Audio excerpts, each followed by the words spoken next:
welcome back to ThinkTech Hawaii. We are here at 1080 FM in the Chinese Cultural Center having a great time. And with me, Bill Spencer. Say hi, Bill. Hi, Jay. Good to be back in the studio with you. And Neal Milner. Hi, Jay. Bill. All right, you guys. You know, we were supposed to have Jeff Davis, the solar guy, telling us what to do, but he's not around, so we'll just do it ourselves. Okay, Producer Bob? Yup! There it is. Okay, so we're going to talk about ThinkTech today. We're going to talk about ThinkTech Hawaii, a Hawaii nonprofit 501c3 corporation, one that does a variety of things, and we have one particular piece of news on the block for later this month in August, and I'd like to ask Neal Milner to talk about it. He's a political commentator, among other things, and the name of the program is Recovery and Transformation, and Neal's going to tell us about it now. Well, we're all going to tell about it. I'll just start. This is a program that's going to be a half day, and it's on the 25th of August, and it's an attempt to deal with some of the most important issues that are not only facing Hawaii right now, but will continue to face them. And the questions are the same. That is, what kind of recovery do we need? How do we make transformations? These are the basic same economic and political questions that we always ask because they're always important, but we're trying to deal with them in very different sorts of ways. There's going to be a variety of people, business executives, entrepreneurs, academicians, on various types of panels, but the goal is to get people to think about what they see as particular problems, to talk about them with one another, and to then discuss what some next steps are. The real success of this is going to be in the mix of people and in the spirit that we have to get this thing moving. It's going to be the beginning of a process for sure. No one's going to sit there and come up with some kind of master plan. No one is going to come up there and say, this is what's going to happen next in a grandiose way. But it's the beginning to get a dialogue going on issues that are extraordinarily important here because Hawaii has some significant problems that it's had for a long time and that it often deals with on the basis of myths. Neal, can you guarantee me this isn't going to be one of those infinite conversations that lasts forever and gets nowhere, where the observer says, well, the market, it goes up, it goes down, what's the difference, so we'll wait around, it'll be fine, why do we need to have this conversation? What do you think? Well, that's a caricature, right? Anybody who says that, hey, listen, if I thought that people were going to say that, I wouldn't say pay $65 to come down and see it. I'll be sure to take a role and to keep that from happening. I mean, I think what's interesting about this and what's significant right now is that the old formulas are not very useful anymore. That's not to say you toss everything else, but the notion that you can just talk about the market, whether you're pro or against or whatever, those terms actually don't mean very much, the way you used to talk about the market is definitely not the case. People are thinking about these things in different ways. What it means to be an entrepreneur, Bill can talk about in today's world, is rather different than what it meant to be an entrepreneur even 30 years ago. So that I think we're going to talk about things in other sorts of ways. Also, we've got some really tough moderators, and if people are talking pablum, we hope that the moderators will cut them off. We promised them straight talk. We're going to give them straight talk. Yes. So Neal, what about you? You're a speaker. Can you give us a little preview about what you're going to talk about? I'm not sure yet. That's my preview. I have 5 minutes to talk about important political ways to see this place. What I may very well talk about is how do you make decisions in a world today. I don't mean just decisions at the elite level, but decisions, how do you get the masses involved in a participatory sort of way? I'm a realist. I teach courses on public opinion and the electorate. I understand how people think about politics, and I'm not anxious to build anything that's based on some kind of sandcastle. But I think I may talk about that. Well, it sounds like, consensus is not the right model in view of what goes on elsewhere. I mean, when the Chinese make a decision, it's done. When the Singapore government decides to do something, it's done. When Hawaii wants to do something, we take 20 years to talk about it, and it doesn't get done. That's my comparison. Well, I prefer to think that those 3 places are not the models I necessarily want to use. You just don't want to get caned, that's all. Well, that's right. I don't have to worry about chewing gum on the elevator. By the same token, I've worked around the University of Hawaii for a long time. I know what it means to go on infinitely talking about things as a way of purposely not getting things done. So we have to look for something that's rather different than those 2 models. All right, we're going to make sure this goes fast. We're going to make sure this conversation has some kind of payload so it doesn't come to, an unsuccessful attempt to reach a consensus that isn't relevant. Yes.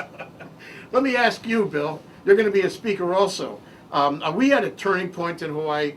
Is this conference about trying to identify a turning point so we can kind of catch the wave and make a better economy while we have the chance and before we lose it? Of course, I think that's the key here, but to me, I think the interesting thing about this event is I think we're going to all acknowledge that fundamentally Hawaii has some severe problems. And these problems have been camouflaged by what's been going on in the macroeconomic world, as it happens so many times.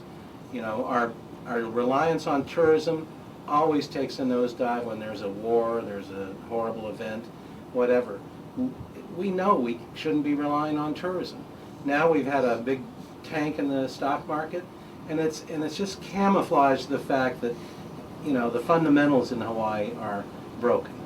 And so I think that what this will do is help bring that to light, talk about the macro, but also acknowledge that we have to do something about the fundamentals, and we got to quit hiding behind the macroeconomic. So you're going to talk about, you're part of the problems panel. We call it identifying challenges before it's too late. And what I see you listed as is environmentalism. What are you going to talk about, Bill? You want to give us a preview? You don't have to tell us everything. Just some of it would be fine. Yeah, I only have 5 minutes in the program, but I think the reason that topic is important is because environmentalism has no real standing in the way it's presented and the way it gets in the way of progress. The participants, the so-called environmental activists, if you really look at their fiduciaries, they have none. They're not scientists for the most part. They're activists. They want to stop things. And they think that their position is best. But it's really born out of a passion which a lot of us share. A lot of us are concerned about the environment. Our environment is why tourists come here. But we don't even take care of our environment. We don't take care of the simplest things, the beach bathrooms, for example. Yeah. Why can't our government put their best foot forward for these tourists? I read editorials and letters to the editor all the time about, gee, we're never coming back. It's the homeless, the trash, See it all the time. infrastructure. But that's what we're banking on is tourism. So I think the environmentalists need to play a different role, and they certainly can't trump government. We have laws and policies on the books that empower things to happen, but the environmentalists, so-called, are constantly getting in the way of the government doing its job, and leaders just back off. It's interesting that issue has come up in this gubernatorial campaign around the phenomenon of super ferry, because there's a certain amount of support now for the resurrection of super ferry. So what happened in super ferry that makes it so relevant now? Why, if the environmentalists killed super ferry, why do we think we can now bring super ferry back? Well, first of all, I don't think that the environmentalists really killed super ferry. I think it was bureaucratic bungling. The super ferry was really the victim of the Department of Transportation's desire to avoid the very laws that they hold everybody else to, which was our environmental laws. They were supposed to do an environmental impact statement on changes to the harbor, and they didn't do it, and that's what bombed the super ferry. So, I don't think the environmentalists, they made a bunch of noise and they influenced the newspapers, but it was trying to skirt the requirements of the law. And had they not skirted it, we'd have a super ferry today. Neal, do you think super ferry will come up in the conference on recovery and transformation? Yeah, it'll come up. It'll come up, I think, the way Bill just mentioned. That's sort of the dark side of how you don't do things here. And I agree with Bill that the problem was that they were also in some way snookered into a financial deal, and they never looked at downside risks very closely. So I think it would be an issue. It's interesting to say that it's coming back now. I mean, if you look at where we no longer have anything close to control of those ships. The United States, what is it? The government, the U.S. government owns them. I forget which. Going up agency. for auction, Neil. They're going up. Do you have your checkbook ready? Yeah, well, I could get a lot of mileage points on my,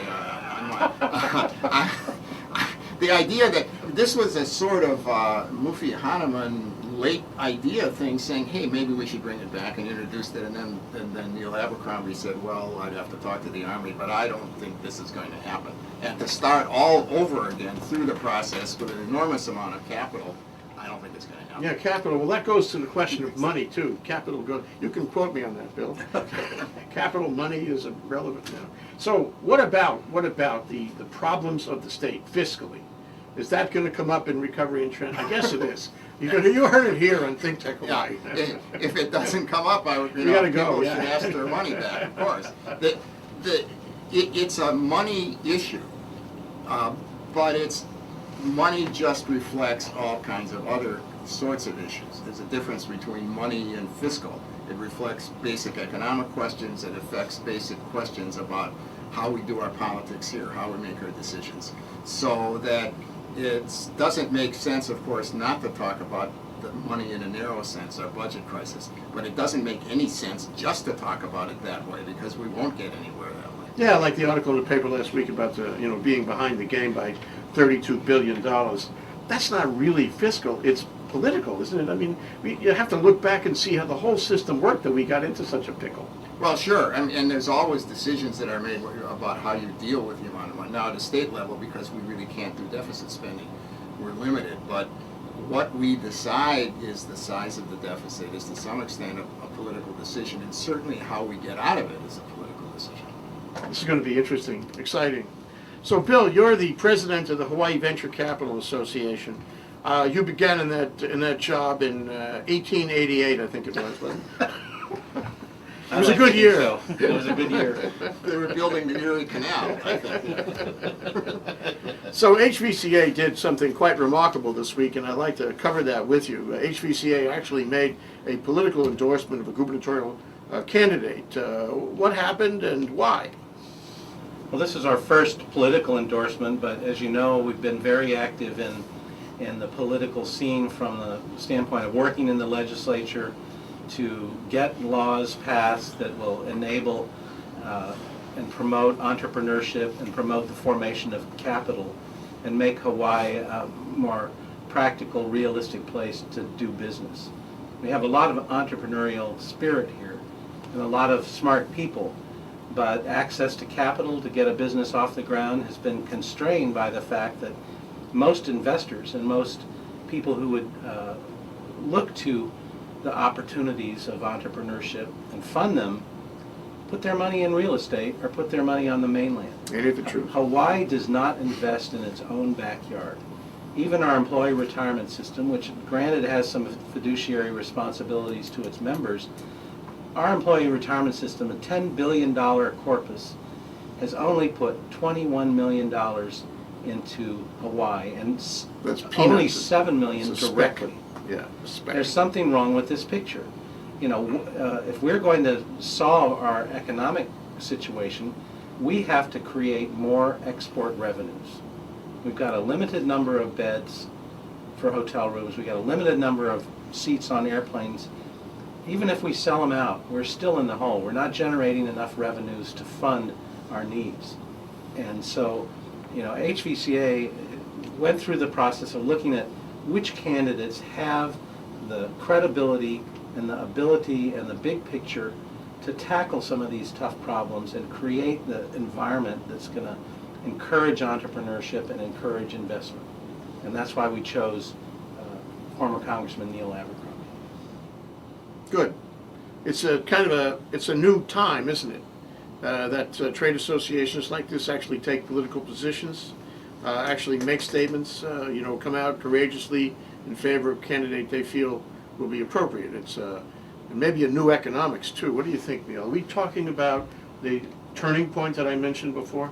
Well, let me put it in a somewhat different way. I think that there is so much polarization going on in national politics, but if you look carefully and listen carefully, there seems to be a group of fairly reasonable people, call them centrists, who are economists and people involved in politics who see economic development as a more efficient and just combination of government enabling and private capital.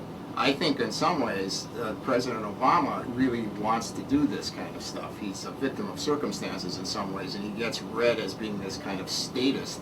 But I think that's, to me it's significant that you would endorse Neil Abercrombie, who of course has a reputation as a liberal, because I think that as I listen to you, Bill, it comes from that kind of standpoint, that government has to be an enabler in a good sense of this, that government has to make possible the accumulation of capital. One of the ways that you do this, as centrists talk about it, is through having a better public education system, for example, which is a really serious problem here. But I think it's new only to the extent that it kind of emerges from all of this random noise that's going on in American politics right now, and that maybe there's some optimism in figuring it out. Now, there's a lot of hard work that has to be done because people have very different ideas of what that combination is, but I think that's what may emerge. Incidentally, this is ThinkTech Hawaii broadcasting on 1080 FM. I would make that AM. Thank you. Wow. Because if you're listening to 1080 FM, you're not with us at all. Get back to AM, okay? And this is the Solar Guys Show. Thank you, Jeff Davis, for letting us broadcast on your time today. So, Neil, going back to the issue of turning things around, changing things, we have a panel on recovery and transformation called The Vision of Hawaii's New Leaders. And it was just in the paper a few days ago that one of the members of that panel, Peter Ho, Bank of Hawaii, is now elevated to the CEO of Bank of Hawaii. And he's purely on the basis of being on this panel. I'm sure that's true. Yes. But this means something, doesn't it? Sure. Well, I think that I always get a little nervous when I see vision. I mean, it goes back to the old vision thing, but I think what we were trying to do here is not just get people who are visionaries, but get people who we think are very impressive but are not that well known publicly and are therefore more likely to talk candidly about it.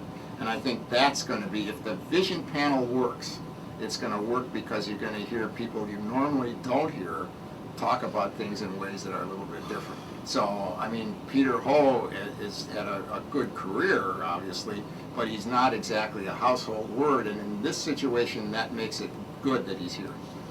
In the best of worlds, what do you expect from that panel, Bill? What kind of, revelation, what kind of amazement do you think might happen there? Now, they'll be listening to the other panels. The first panel, the keynote in the morning will be, how do you know a good economy when you see one, with Dick Cushman. Then we have the challenges panel, identifying challenges before it's too late. You're on that one. We have building best practices, which is largely people from the university bringing their special disciplines. We have a book report, by Craig Howes and John Osorio, who edited a book called The Value of Hawaii. It just came out just a day or two ago. It's about Hawaii. It's a book of essays, 18 essays, many of whom are actually on the program, including Neil. He's in both places. I think there's 29 essays. Actually. Oh, 29, okay. And then we have Making Plans to Shape Our Future, where we try to talk about how you plan, how you get in the planning process so it sticks, so somebody bells the cat. But now, get to the vision panel. That's the one I'm really interested in. What can we expect from that panel at an optimum? Well, I really like the concept of vision, but and I think we have benefited from the vision of certain leaders in the past, like George Ariyoshi, who envisioned a tech economy and started the ball rolling back in the mid-'80s, built the bricks and mortar institutions that, in a sense, are the hub of tech growth and tech potential. But what I hope to see from this panel is not only a clear vision defined by what came before it, but a presentation of leadership, raising the bar of leadership, if you will, because to me that's what's lacking. We haven't had a real strong leader that can embrace a vision of a better future and do everything in their power to make it happen. And it will be great if these guys, who are all notable leaders, and can really articulate and show us that they have that vision, but they also have the ability to get it done. Maybe it's defining a personality type, a way of looking at things to see how it works, to see what leadership is in Hawaii. Of course, leadership in Hawaii is different than it is in other places. Hawaii is different. I mean, for example, we have on the same panel that you're on, we have John Farias. John Farias was the Director of Agriculture for a long time under, I think, Governor Burns and then Governor Ariyoshi. And he is familiar with the quality of leadership that was exhibited in the Burns time and the Ariyoshi time, which is a lot different, and some say it was a very good time. Do you think so, Neal? Funny you should ask, because I just finished reading Dan Boylan's biography of Governor Burns. There's some important lessons that you can learn both ways there. First of all, the vision that developed was coming from a fairly unique time. It was coming out of the World War II and the HVCA and so on. But a lot of that vision, to make it work politically, was built through the grassroots, through conversations, through meetings, through coffees, which, by the way, is the same way that the ultra-conservatives in California began to build their base. That's the way that you begin to build it. The lesson that you learn from it, though, is that after a while, the vision starts going a little bit south and starts being rather insensitive in the latter Burns years. And what you have to learn from that, I think, is that vision requires vigilance. That you have to have leaders who develop it, but you also need leaders who are accountable and accessible and transparent, so that everybody makes mistakes. These are complex situations, and so you adjust to them. The last part of the Burns administration was the more controversial part, because there was less of that. But I was impressed very much about how extraordinary the vision was and how much it came from the grassroots, when you'd have 80% of the people voting in an election, for example. Yeah, well, and that's why we wanted to bring that in. We wanted to take a look at the Burns administration. And I want to say, let me just say one more thing about John Burns. There wasn't an ounce of charisma in that. I mean, he wasn't a strong leader because he could make good speeches.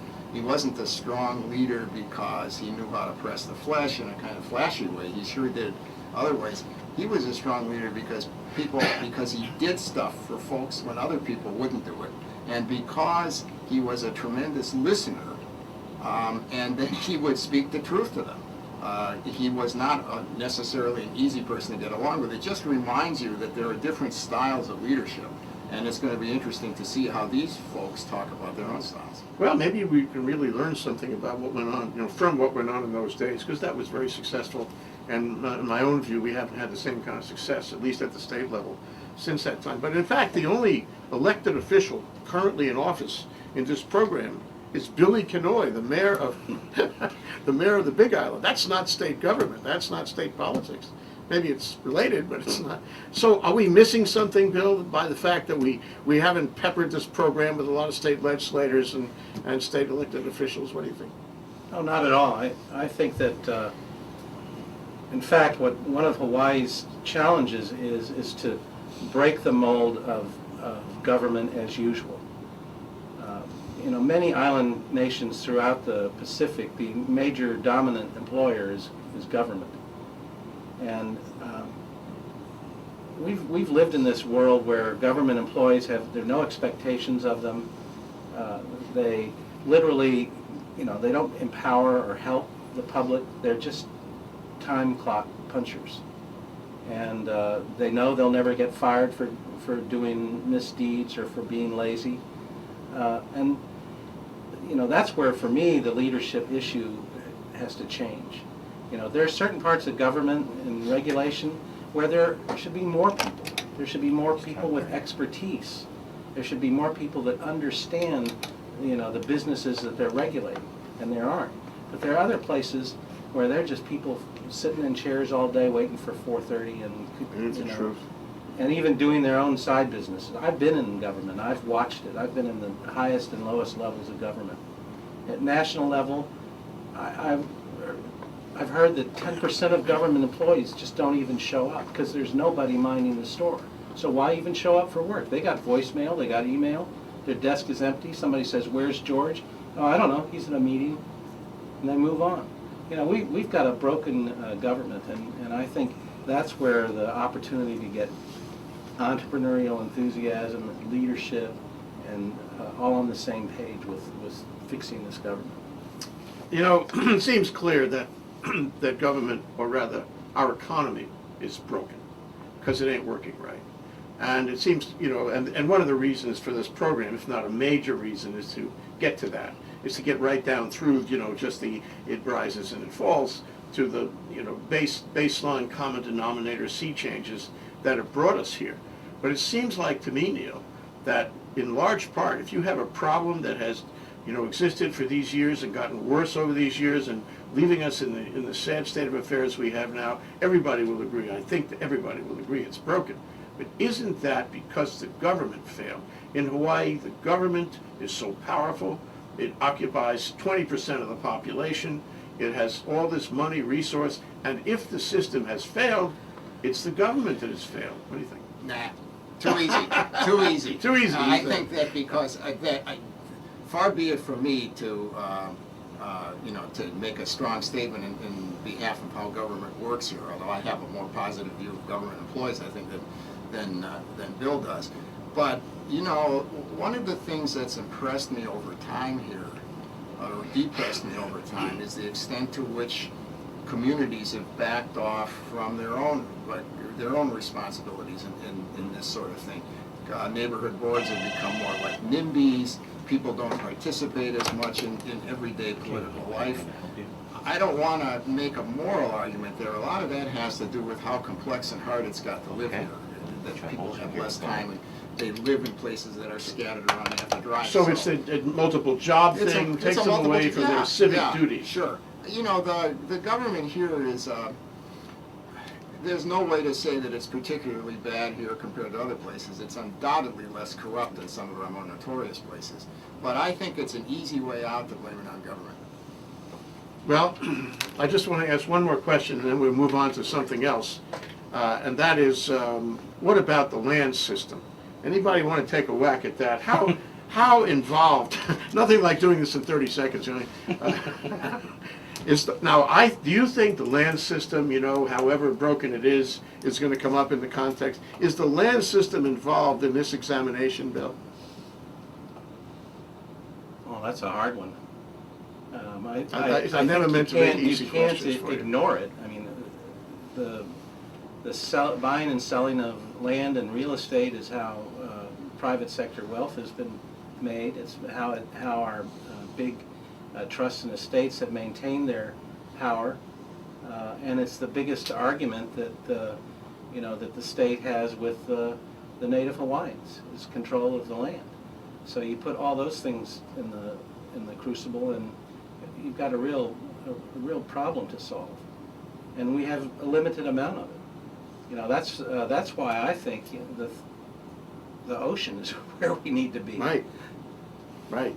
It's part of the land in a funny way. It is part of the It's part land. of the land. I think ceded lands and ag lands are certainly going to come up in the conference because ceded lands is always an issue, and ag lands, because there has been this recent concern about dole and the attempt to diversify agriculture and how much difference that really does make.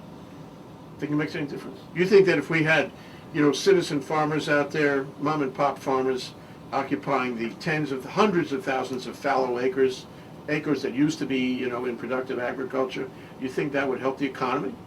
Well, you frame it in a sort of unrealistic sort of way. It depends. But you know my answer. Yeah, I know what your answer is, but it also depends on what your values are. There are other kinds of reasons why you might want to be more sustainable. Charlie Rapoon's stuff is not just about economic viability. It's also about wanting to live in a rather different way, and the importance of growing your own, not necessarily literally your own food, but growing your own food here.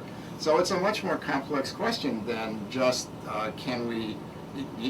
Nobody is going to raise, I don't know, 10,000 acres of broccoli or whatever, and that's not the model that they're looking for. Okay, well, you know, I don't know if Jeff Davis likes broccoli, but we certainly got to that. So when when they ask you on Monday what happened with this radio show, you can say that we went everywhere and we reached everything, including but not limited to broccoli. Thank you very much. And I want to report again that we're on 1080 AM. Make that AM right, AM. We're on Jeff Davis's Solar Guys show, courtesy Jeff Davis, and we're having a great time. with Neal Milner and Bill Spencer, and we're talking about ThinkTech and all the things it does and touches. ThinkTech is taking that to the media that people like to use the best, which is video. Whether it's on your iPhone or whether it's on your computer in the background while you're doing your real work, it affords a great way to see and feel the energy of the great people we have here and the people we can interact with throughout the world. So I think, as you know, we've got our programs all broadcast on Vimeo, which suits any kind of output device. Including cell phones. Including cell phones. It's on Alelo 2 or 3 times a week, and we hope to have other venues shortly to get the word out further. So it's a great new way to exploit the new media, and I think we're making good progress. I remember when you and I were working on this project, the video project. What is it? Must be 4 or 5 years ago, and it's come a long way since then. It really has. It really has. I think only PCs could display it 4 years ago, and now we're universal. We're trying to catch the wave here, and part of the wave, is that there's only one newspaper. You knew that. I knew that. Well, there are more newspapers, but there is only one large newspaper. There are community newspapers. One daily. And not to return to Newsmorphosis, which was the program that ThinkTech and HVCA did back in March 18th. But what effect does that have? The fact that we knocked off one newspaper, now we have only one remaining. What effect does that have on the process, on the level of awareness that we talked about earlier, and what effect does it have on an upstart ThinkTech type of company that's pumping out videos on all kinds of public issues? Do we have a better position? Are people going to be more aware, or are they going to just ignore it all? Well, you can't answer the question about the effect of just having one newspaper without looking at the other side, which you're mentioning here, because at the same time we went from 2 newspapers to 1 newspaper, Civil Beat began to develop. Yep. There's increasing use of video. The university's got more people that it's turning out who know how to do all kinds of things with Social video. networking. Social networking. So, and in fact, one of the reasons we went from 2 newspapers to 1 newspaper is because of all of these other things. I think it does make a difference at one level, and at least it bears watching, and this is the big concern nationally, and that is you lose investigative resources.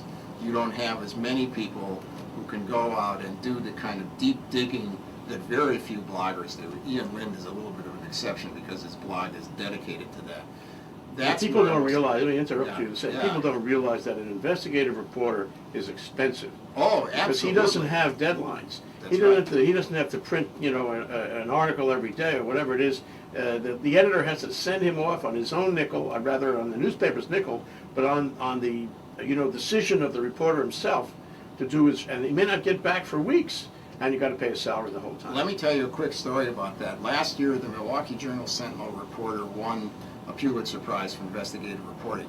It was a story that's on public pension scandals in Milwaukee. It was kind of sweetheart deals they worked out. The information was so complicated that not only did they put this guy full-time to investigate it, the Journal-Sentinel hired experts in pensions to be, in a sense, investigators with them. That's an extraordinary amount of money. But money aside, what you're doing now is you have fewer people who can do it. Reporters are just busier. They don't have as much time. When in fact you should have more. Oh, yes, absolutely. Can I chime in for a second? Sure. Oh, it's Jeff. It's Jeff Davis. Thank you so much for joining us, Jeff. I feel like we're complete now. I've been listening from the beginning. I'm mesmerized on how you can switch gears and pop the clutch and go from one topic to the next, all wrapped around one particular nexus. But what I wanted to do is have you introduce your panel one more time for those people who may have just come in.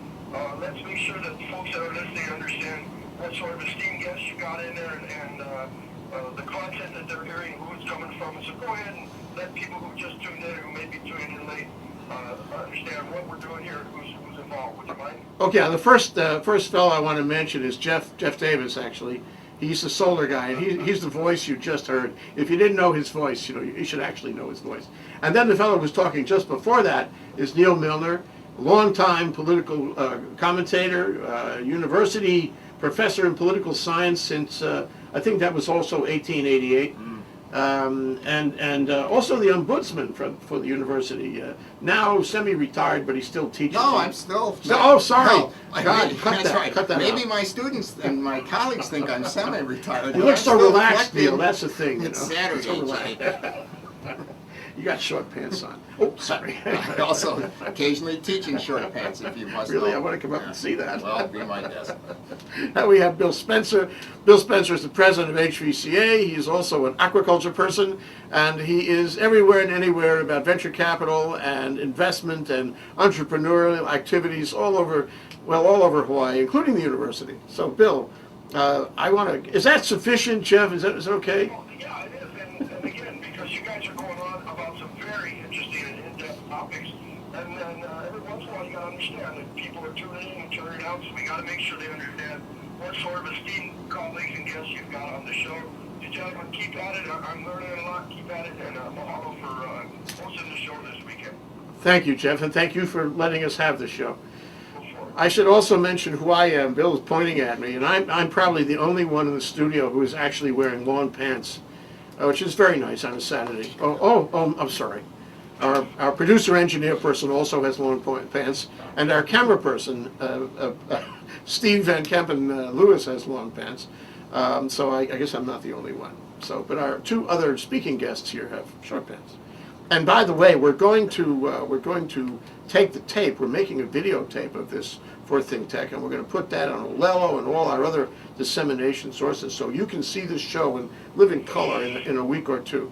And Bill wanted me to tell you who I am. I'm Jay Fidel. I don't know why I always forget to tell people who I am. I'm a lawyer with Bendett Fidel. I've been practicing law here since 1968. I've been in a firm called Bendett Fidel since 1974. And I have been doing ThinkTech since it founded. I was one of the founders in the year 2000. And we had a radio show on Hawaii Public Radio until 2008. And then we've had our studio. We have a studio downtown where we make our videos since 2009. So we've been very active to try to find and follow the issues that you should know about. Our mission is to raise public awareness about the importance of tech, energy, and globalism to the future of Hawaii.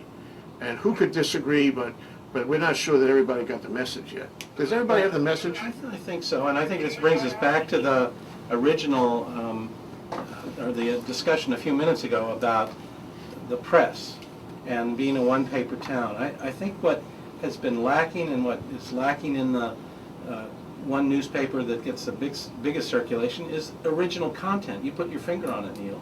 And what ThinkTech is doing is bringing original content out there. We might get one or two really good investigative stories. We certainly have some good columnists in the paper, but nobody's out there doing these interviews. They're just repurposing Associated Press and Wall Street, New York Times, which we've already seen 24 hours earlier. But what ThinkTech is doing, I think, is a resource of original content that's really cool. And I think the other guys are trying to do that too.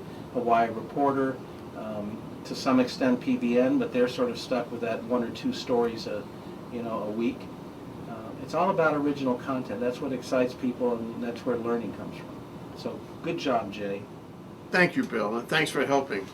And thank you, Neil, also to participate. And all this somehow integrates, with these events we do. We've been doing events for, 5 years or so, all over the place. I guess the notable event that we started with was at the medical school in the year 2005, where we celebrated, if you will, the possibility of a biotech campus, and that was consistent with our mission, namely the campus that Dean Cadman foresaw at the time. We had all the players down there. All these people are going to build buildings, large buildings, $1 billion worth of investment into Kaka'ako, right across the medical school. And guess how much of that happened? Go ahead, Neil.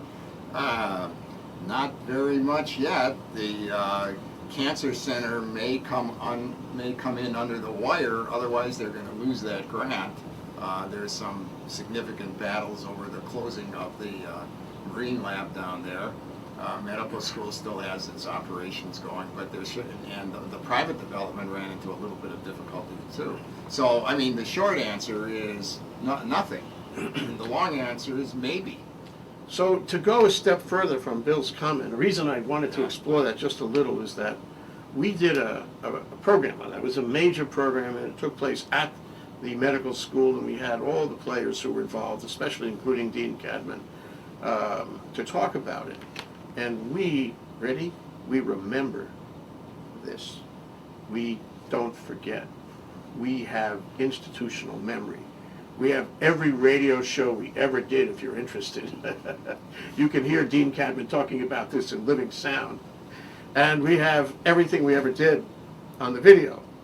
We don't forget. And that distinguishes us, don't you think, from other media? Well, maybe you should do a video of going in and just panning the various areas where there's supposed to be new buildings and showing what's there now, and make a nice one out of that. Depends how much irony you want to do. That's right, it is irony. Yeah. But I mean, what good does irony get you? If I come around and say there's tumbleweed where there should have been $1 billion worth of biotech, is that helpful, do you think, Bill? Yes, it is. It shows that there's been a lack of leadership to get the job done. There was a very clear vision that Cadman articulated. There was community buy-in. There were opportunities for biotech entrepreneurs. There's an opportunity to exploit the potential of our cancer center, which is top-notch, one of the top in the country. There's an opportunity to grow the clinical trial research, drug research arena. Infectious diseases. We're going to have the regional biosafety lab there. And so the vision was clear, but where was the leadership? This was supposed to be Cayetano's legacy, but as soon as he stepped aside, tumbleweed. Yeah. So the thing is, and maybe this is the core point, I'm just really learning by this discussion. This is the core point, haven't thought about it much until now, of recovery and transformation. It's to get a beat on things with respect to what was discussed before. Because if you have a 20-year conversation with no result, where at the end of the 20 years everybody forgets everything, you've really squandered 20 years. But if you remember what you said before and you go back to it and you say, wait, boys, we were going to do something. Let's remember it and do it. And I think that, at a core point, this recovery and transformation is set in a historic context. This is so we remember and go forward instead of just get distracted all the time. And so ThinkTech is all about that. It's not being distracted. How valuable is this in the political process? Politicians love to forget what happened yesterday. Well, they not only forget what happened yesterday, they're also voted out of office, or they leave office. I mean, we could do a whole recovery and transformation thing by picking out and looking at the histories of various programs, and this would be a good one. There's important lessons, some of which I did there. One of which is that in order for something to sustain after one leader leaves and another one takes over, is to have a process that's in motion. You can't assume that's going to happen. You have to have a process that's in motion.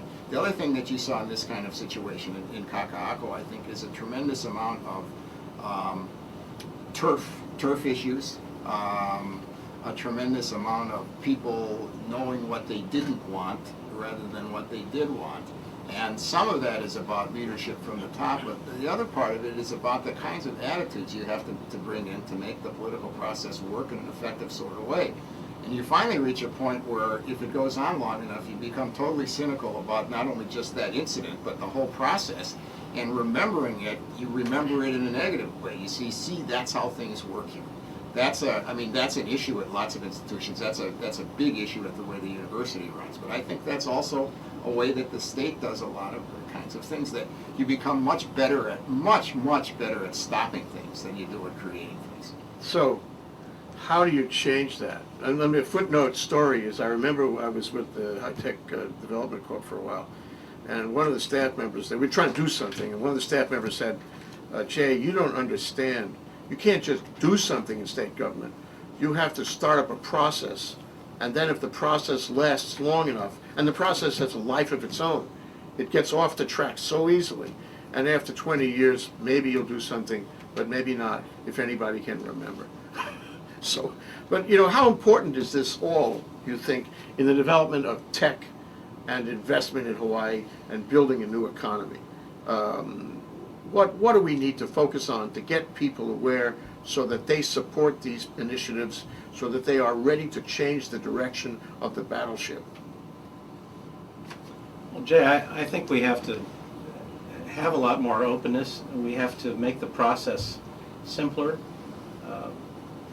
You know, I think the bureaucrats themselves are victims of the apathy and that you were just talking about, Neil. I mean, they've seen so many politicians come in and start things up, and then, you know, the process starts and it wends its way, and that rarely gets to completion, and they've become ambivalent. But I think that the good news is that there is turnover, there's new energy, there are people that are getting their shot for the first time, and some that are that have experience, that are moving into different levels of government. And I think all that's going to give us a chance to form a new effort and try and get something sustainable for a change. God, my heart is beating a little faster. Neil, let me let you close, and I'd like to pose this question, but you close any way you want. And that is, you know, we've been talking about maybe a new generation, maybe a new time. Is that what's happening? Is that in the air with this particular group of candidates? Do you think we're going to have a new time, or do you think we're going to have same old? Tell me something nice. Well, what do you want me to do? Tell you something nice, or tell you what I think the answer to that question is? What's the answer? The Well, I'm answer to the hoping que- that you'll say something nice, but I Okay. want your true answer. There is no reason to assume that the next generation of leadership will be inherently better than the last generation. It depends on the circumstances, it depends on their abilities to adjust to uncertainties, but it's the idea that somehow that youth serves and that youth is always better is clearly not the case. Now I want to be careful, I don't want to make a knock on these people. I'm just saying that it's a sort of a pablum to assume that we're going to work our way out of this. We have all of these preconceptions that we're talking about here are not just in our heads, they're now anchored in institutions, right? It's not just that people are slow to make change, it's that these norms have become part of institutions. So these new leaders can't just simply come in and say, well, we think differently. I mean, they'll last a week. You have to somehow change all of the kind of organizational norms in order to make it done. That starts sounding a little bit scholarly, but that's basically it. There's just a lot of crap that people have to deal with before they get good. So give me the magic bullet. What do I do? Just me. You. What do I do? What do you do? What do I do? You continue to participate, you continue to have some kind of faith, and you develop a kind of,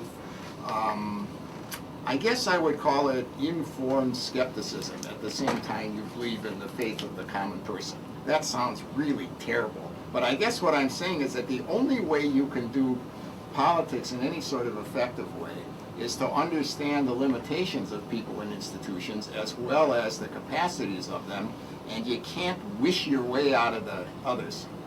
Thank you, Neal. Neal Milner, political commentator and much more. And Bill Spencer, Hawaii Venture Capital Association and much more. And you guys are two of my favorite guys. And you know why? Because I think the bottom line of all of this is that be courageous and tell the truth. That's what we want to do. And I think that's what we did here. Thanks, you guys. Great show, great discussion, great think tech. And thank you again, Jeff Davis, for giving us the opportunity, the platform, and a good time on Saturday morning. Okay? And definitely come out August 25th at the Plaza Club for ThinkTech and HVCA's program, Recovery and Transformation. It'll be worth it. ThinkTechHawaii.com. That's where you find it. Sign up there. Aloha. You guys, see Neil Abercrombie on the show. Next Saturday, he'll be in the house. Thank you, Jeff. It sounded like I Get the plug back in there. homily. Thank you. We never did mention the date. Did you mention the date? I didn't mention the date. That's the answer to the last question. Can we cut Oh, the you want recording? well, that's right. But you gotta do more, yeah. showing up doesn't just mean going. Well, wait. So can we do a post-mortem here for the film? So how do you think it went, Neil? Well, listen, I liked it. I mean, it's like sitting here when you have no idea what it's going to be about. You know, with someone I was working on the gym this morning, and Andre was there, and so he said, "Well, what are you going to talk about?" I said, "Well, we don't know." And he said, "Well, you're probably pretty good at that since you're a teacher. You know, you probably don't prepare it." No, I mean, it was fun. It took a totally different direction, and I thought it was interesting listening to you. You know, listening from your perspective, because I don't get to hear you. It's just relaying it to the transmitter and sending it out. Okay, Bill. Switch the camera on Bill. Let's see what Bill has to say about all this and how he spent his hour. What he's going to tell his wife when he gets home this morning. Well, Is the camera still running? Yep. Are you available? Okay. Are you doing a post-mortem? Yes. Jeff wants to talk to you. Who? Jeff? Tell him to wait. We're going to finish the post-mortem. Okay. And it will include him in a minute. We'll call you back in a couple of minutes. All right, bye. I forgot the question. How'd it go? Sorry How'd it go? about No. Well, with like all of your radio shows that I've been on, it went great. I think you're a real catalyst for thought. I love engaging with smart people like Neil and you, and What's Jeff's last name? stimulates my thinking. So gives me a chance to take long-held beliefs and spout off my mouth and see what happens. You're a good moderator But don't because put the camera on you. I mean, you're a good moderator, I think, because you invite the possibility that you're wrong. I mean, it's real informal here. It kind of opened things up, and I enjoy that. So. Yeah, well, you feel free to tell me when I'm wrong, so I appreciate that. But that's okay. That's the way I want it. You know, that's what it's all They're about. teaching moments, right? Yeah, teaching moments. Teaching moments. That's the thing with you, Neil. I get my critique now. Yeah. That's the thing with you, that you are, at the end of the day, you're a teacher. Yeah, probably. And there's something very, and an ombudsman. They picked the right guy, you know. Yeah. So I really appreciate you coming down and spending the time with us. I appreciate the videos you made, and I think it's fabulous that we're here Those together. videos make me a star, Jay. I mean, you know, they just... Bill and I are working on that. We're going to make you a star. The morning show is not enough. And Bill, I want to say that you know, the final you know, synthesis for me, I wasn't kidding, is that part of this, and it doesn't apply just to people, you know, in the media, it applies to everybody, is you got to wake up in the morning and tell the truth. If a politician isn't doing a good job, if there's something wrong in Denmark, you got to say so. And I think one of the big problems in Hawaii is it's an island and people are afraid or reluctant to say so. And you guys, you're willing to say the truth. And I would like to foment that as much as possible. It's healthy, and I think it's the key to the future. A small thing. I like these postmortems. We get a chance to praise each other for how long does this camera keep running? It's going to blow up in a minute. Oh, okay. I think it's fair to say that it's the truth as we see it, of course. You know, there's lots of different sides. You can't know everything, but I think at least talking about your perspective, and that's one thing that ThinkTech lets people do, is really important, because other people don't like to rock the boat. They don't like to speak out, and I'm of the mind that it's worth doing. It's worth taking the chance, even if you're wrong. Okay, Bob, your turn. You sit here every Saturday. Turn the camera on Bob. You know, first of all, you guys are great at what you do. You take complicated ideas and make it easy for people to understand, and that's all part of getting people involved. The note I passed earlier before, which is the answer to your last question, is what can I do? You must show up. You must attend. You must take custody of the issue at hand, whatever issue that may be. In practical terms, in institutional terms, Hawaiian government is not set up to deal with anything that happens in longer than 6 months. There is no incubation time for a successful project and or process, because if it's not done By the next time you come for a lecture, or at least by the next time you got to file your papers, it ain't worth your time. Okay? I mean, there are certain leaders in this state, if they were the mayor of Paris in 1895, there would be no Eiffel Tower. Because they just wouldn't understand what the value of that was. It would just be, why is this wretched iron thing there? And wouldn't understand that it's become a symbol to the world. I believe a candidate once called it nice to have versus need to have. Well, sometimes those nice to haves you need to have. Because nice to have would be a Tournament of Roses parade. And where would Pasadena be without it? Nice to have would be a party in the first week of February. But where would New Orleans be without it? Okay? So there's no incubation time for that. The other thing is, projects need to have an articulated vision. It's like painting a mural. If you don't know what successful looks like, then there's no way to get there. Just none. So, that's the construct of which we're living. And there are different ideas that can be taken along, but they need to be articulated often and in such a way that it's not over people's heads. In other words, if you want to build local agriculture and say, the broccoli thing that we were talking about before, there's a real civil defense dog in this fight. Hawaii ought to be producing more of its own food just because of its own self-interest. And it's worth a couple of bucks of state money to make that happen. The fact that it's beneficial in economic terms is great too. But really, we should be importing less food, just as a matter of course. So that's what I think. And Okay. Those are great points. And I'd like to ask the other guys at my right and left whether they thought it was a good idea to ask you to comment. Absolutely. Thanks, Bob.